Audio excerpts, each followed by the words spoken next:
internacional hay un principio básico que es la libre circulación de los datos y la importancia que esta libre circulación de los datos tiene para las economías.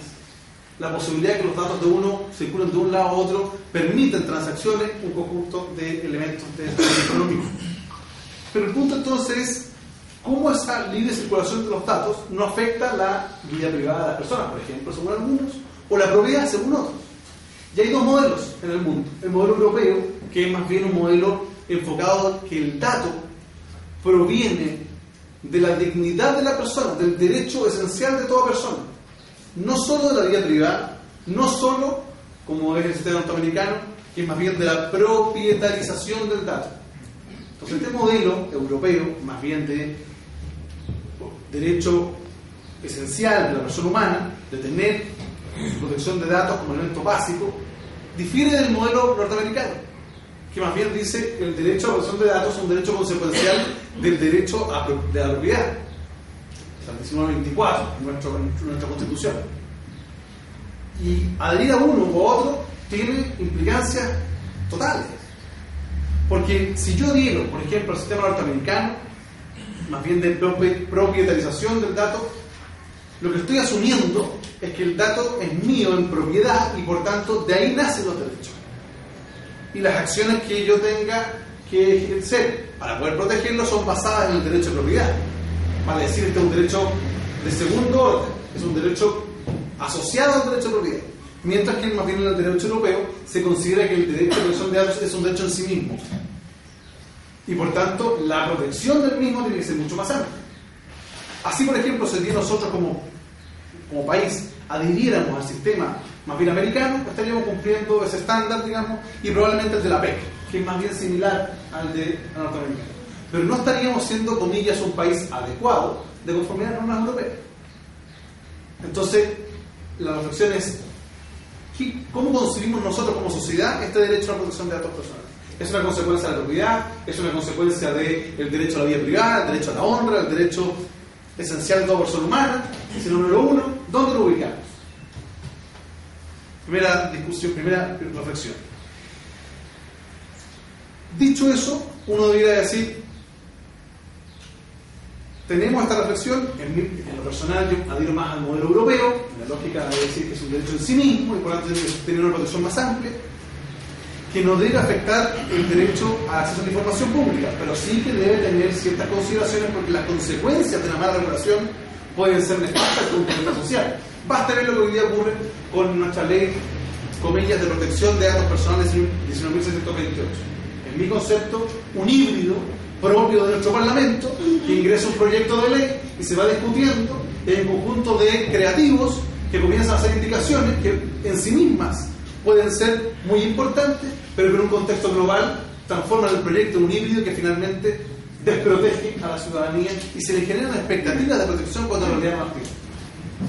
Crear, por ejemplo, o establecer que nuestra ley tiene un origen más bien en el derecho europeo, pero que no contempla la existencia de un organismo, una institucionalidad encargada de la protección, obviamente es no reconocer en la práctica un derecho. Crear un derecho sustantivo, relativo, además, donde principalmente el ciudadano tiene que reclamar cuando hay infracción. Pero ¿cómo ha de reclamar el ciudadano si hay un elemento básico que nuestra ley lamentablemente no regulariza, que es el tratamiento desleal de datos? O sea, yo ciudadano podré reclamar por los recursos que me establece la ley, la data principalmente, en la medida que sepa dónde están mis datos. Pero como en Chile hay un tratamiento desleal de datos, no sé quién tiene mis datos. Y así, por ejemplo, puedo observar cuando uno va a una clínica privada y la única forma de pago hoy día es a través de un bono, y el bono se paga electrónicamente mediante un sistema biométrico. Probablemente nadie ha leído lo que dice debajo, que yo me lata de hacerlo hace 2 semanas atrás, que dice que el solo hecho de poner la huella en el sistema de identificación biométrica autoriza a la empresa IMED a incorporar una base de datos, salvo que uno mande un correo electrónico en hora de oficina a un determinado lugar. O sea, los datos nuestros están siendo cooptados de una manera, en mi concepto, bastante desleal. Y las consecuencias sociales son extremadamente complejas, a mi modo de ver. En ese sentido, entonces, creo que la discusión se justifica en sí misma. Cuando uno observa la necesaria institucionalidad, el desafío de este panel. Uno dice entonces tenemos que crear una institucionalidad más bien que adhiera al modelo de protección de datos del derecho europeo. En mi concepto, mi opinión personal, esta institucionalidad debería ser una institucionalidad de rango constitucional. Porque yo creo en la constitucionalización de este derecho.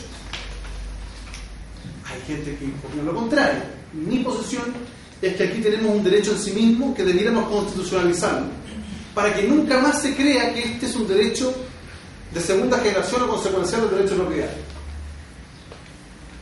Y si es así, entonces deberíamos crear una institución de rango constitucional más bien parecida al Banco Central, con consejeros más bien de dedicación exclusiva, donde la Agencia de Protección de Datos de nuestro país establezca una claridad y diferencia respecto de lo que es el acceso a la información, porque siendo dos caras de la misma moneda muchas veces son contradictorias entre sí, y obviamente esa institucionalidad debiera ahondar, digo yo, en la protección de este derecho autónomo, de este derecho básico que debiera ser el derecho a la protección de las otras personas. Veamos la experiencia comparada. Hay más de 40 países que contemplan instituciones dedicadas a la protección de datos personales. Más de 40 países. La gran mayoría, como usted dijo en el informe también, son instituciones de carácter individual.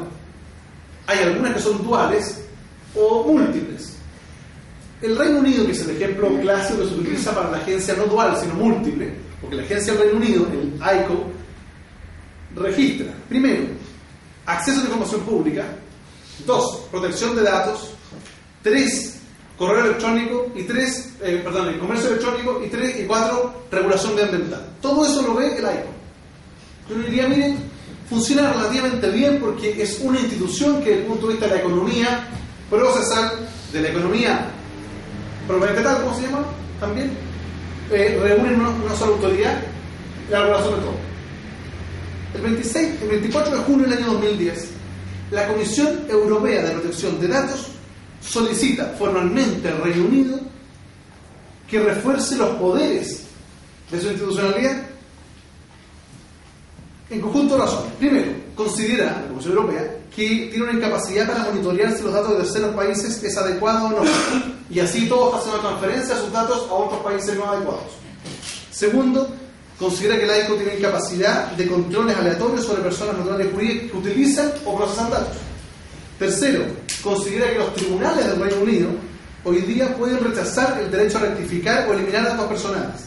Y además, se restringe el derecho a compensación de daños morales cuando la información personal es utilizada en forma inapropiada. O sea, en la esencia, ¿qué le está diciendo la Comisión Europea? Hay un problema. Está dedicando muchas cosas y en la práctica no está protegiendo el dato personal. ¿Por qué?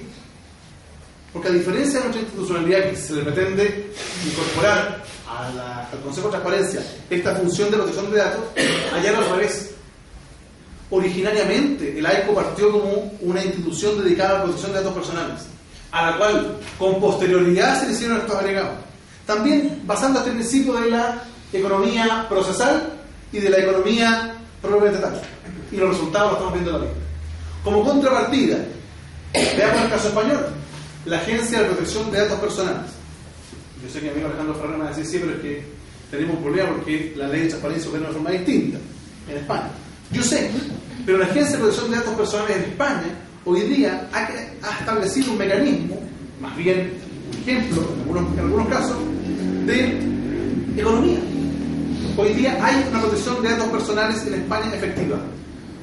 Hace 2 semanas, en España que estoy impulsando, observaba cómo la empresa Equifax, dueña del Dicom aquí en Chile, era sancionada por 12.000 euros por el solo hecho de mostrar 4 antecedentes de personas que habían ya cancelado sus tarjetas. O veíamos cómo la empresa Vodafone era sancionada en 25